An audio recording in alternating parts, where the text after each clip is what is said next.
Hey guys, my name is Ashimar, and today I want to present you with a full build guide for what I believe is the best build in Path of Exile 2 as of right now. I've been playing this build for over 2 weeks now, but I held off on making a guide because I didn't want to release a half-baked video, unlike some content creators who showcase builds clearing tier 1 waystones with the gear worth hundreds of exalts. Yeah, no, I want to provide something more realistic and something that's complete, you know? I am now confident in my knowledge of this build, and so I thought it's time to share it with you. As you have seen in the showcases, this build can one-shot all content in the game. It's incredibly fast, and arguably it's the fastest build in PoE 2 right now in terms of both speed and map clearing. However, I must warn you that this is not beginner friendly.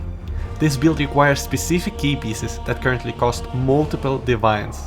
In fact, I do not recommend attempting this build unless you have at least 20 divines to start, because that's the budget you'll need as a baseline. Once you have assembled 20 divines, I suggest you check out Waggle's version of the build. I'll leave a link down in the description.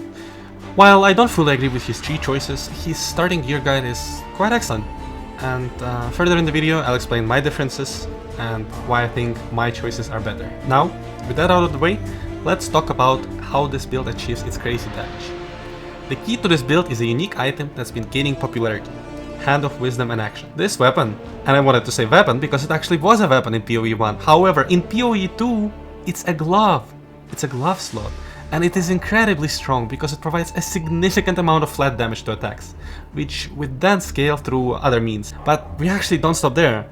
We combine the glove with another unique item from PoE 1, Pillar of the Cage God. This weapon increases the weapon damage per strength that we gain. While this unique is not strong on its own due to the limited sources of flat damage in PoE 2, pairing it with Hand of Wisdom takes the damage scaling to the next level. And to top it all off, we also stack Dexterity to boost attack speed from the weapon, gloves, and skill tree. This 3-point scaling is why the build is called the Tri-Attribute Stacker. To maximize our attributes, we rely on 2 specific uniques: Warrior Invictus and Black Sun Crest. Both of these items offer percent increased attributes, and while the perfect role of something like Warrior Invictus is very desirable, it's also expensive, so prioritize getting one with just percent increased attributes if you're in the budget. Similarly, for the Black Sun Crest, aim for a decent roll, but try to stay within your budget. By combining these items with flat attribute sources, you can achieve over 700 strength, dexterity, and intelligence, just like I have in my build. As you progress through the game, you're gonna be earning more currency, and with that, try to upgrade your gear strategically. Invest in gear pieces that will give you the most amount of attributes, resistances, life, and chaos resistance. After you get most of the gear, you have to know that there's also 2 endgame upgrades. It's gonna be 2 uniques, a belt and an amulet.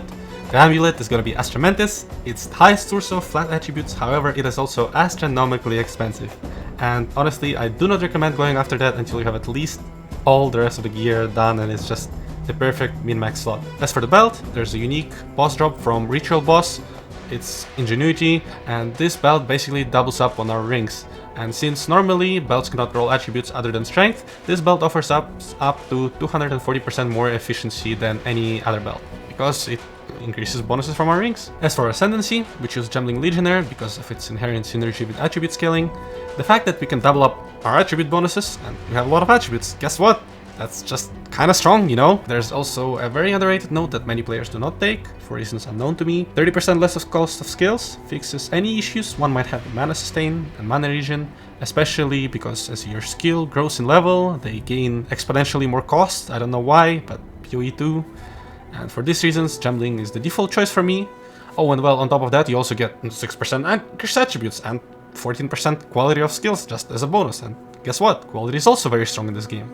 So my tree is also quite different from most content creators, as I said. I choose to go for crit, because crit is the ultimate endgame damage scaling mechanic. Without critical weakness, every 3rd strike will deal 265% of normal damage. And for this reason, I do not want to go for lucky damage with non-crits. Also, I choose to go for penetration on the tree, because especially a lot of the bosses have up to 75% resistance. As far as we are aware, no enemy in PoE can have more than 75 resistance. Unlike PoE 1, you cannot penetrate resistances into negatives. Think of it this way: if an enemy has 75% resistance, he is only gonna take 25% of our damage. So, as an example, 100 damage hit would only deal 25 damage.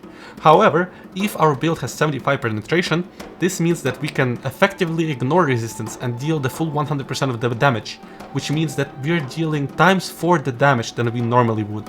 This is a 400% damage increase. It's astronomical amount for the amount of points that we're investing. For this reason, I recommend you getting 45% penetration from these nodes that are already close to the ones that we would normally take, and the other 30 you can get through inserting 2 soul cores into your weapon, which totals to 75 penetration. It is not worth to get more than 75, as it will not increase your damage any further. As for the skills, we are using a combination of skills to deal damage. Our main damaging ability is going to be a combination of Charge Staff and Tempest Flurry. Whenever we attack, Charge Staff will release a shockwave, dealing a portion of our attack weapon damage, and since we are attacking very fast with Tempest Flurry, this will send out a lot of those shockwaves. There is however a caveat to that. In order to activate our ranged attacks with Charge Staff, we need to use power charges, and normally there's no way to generate said charges, but we will be using Combat Frenzy Spirit Gem to generate frenzy charges upon electrocuting an enemy, and we will be converting said frenzy charges into power charges using the Resonance Keystone. By the way, we electrocute using Tempest Flurry. The AoE clear comes from Herald of Thunder, which deals area of effect damage equal to 265% of our attack damage upon killing a shocked enemy. Since we now cannot shock using Tempest Flurry, we need to think of a different way to shock, and oh, how convenient. We are already using Charge Staff, which can kill and shock enemies from a distance, making this a very fast, semi-ranged melee build. As for the single target, we are going to be using Tempest Bell, and if you're not sure how that ability works, here's boss point of view for you.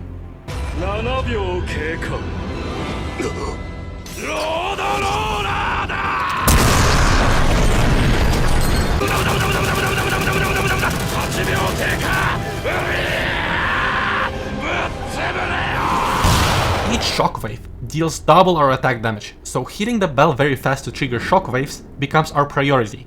We also need to be able to inflict elemental ailments onto the bell, to make it deal damage as extra damage of the corresponding ailment type. The 3 ailments are Shock, Ignite and Chill. We already know that we shock through Charge Staff, so how do we get cold and fire damage in order to ignite and chill? Well, there are sources of damage as extra elemental damage on the tree. The cold one is conveniently placed pretty close to where we want to path anyways. However, the fire one is quite far away. You can choose to anoint it on your amulet or get a unique jewel that gives notable passive skills in radius, deal a percentage of your damage as extra fire damage. Since we already deal so much damage, even the lowest roll will be enough to ignite the bell. We are hitting our bell pretty fast, but can we do it even faster? And the answer is yes. We are also using a cast on shock setup, but in order to do that, we need to be switching up our reservation skills. You can do so manually, or like me, and have a separate reservation skills on separate weapon sets by clicking this box. When you press your weapon swap button, which by default is X, you will automatically change to selected Spirit Gem. You can also just, turn on and off your reservation skills manually, but that's kinda lame, am I right? The Spirit Gem that we're gonna be using for bosses is Cast on Shock, and in the Cast on Shock, we are gonna be using Eye of Winter. Why Eye of Winter? Well, remember I said earlier that we can increase our critical strike chance. Eye of Winter inflicts critical strike weakness, which with 20 stacks gives us 10% base critical strike chance, which brings our crit chance from 1 in every 3rd strike to 2 in every 3rd strike. And oh, also, that Eye of Winter thing? Yeah, it fires 8 shard projectiles, which are all considered a hit, and it will shotgun the bell, triggering all 29 maximum hits in seconds, destroying the bell. Now, before ending the video, I want to say that there will likely be a lot of questions, so I will include a Google Docs with any frequently asked questions that may appear. So make sure to check out the description, and also don't forget to leave your comments, guys, because I'm going to be reading all of them and answering them as much as I can. Other than that, if you've enjoyed this video, please hit that like and subscribe button. My name is Ashimar, thank you all for watching, and hopefully see you next time.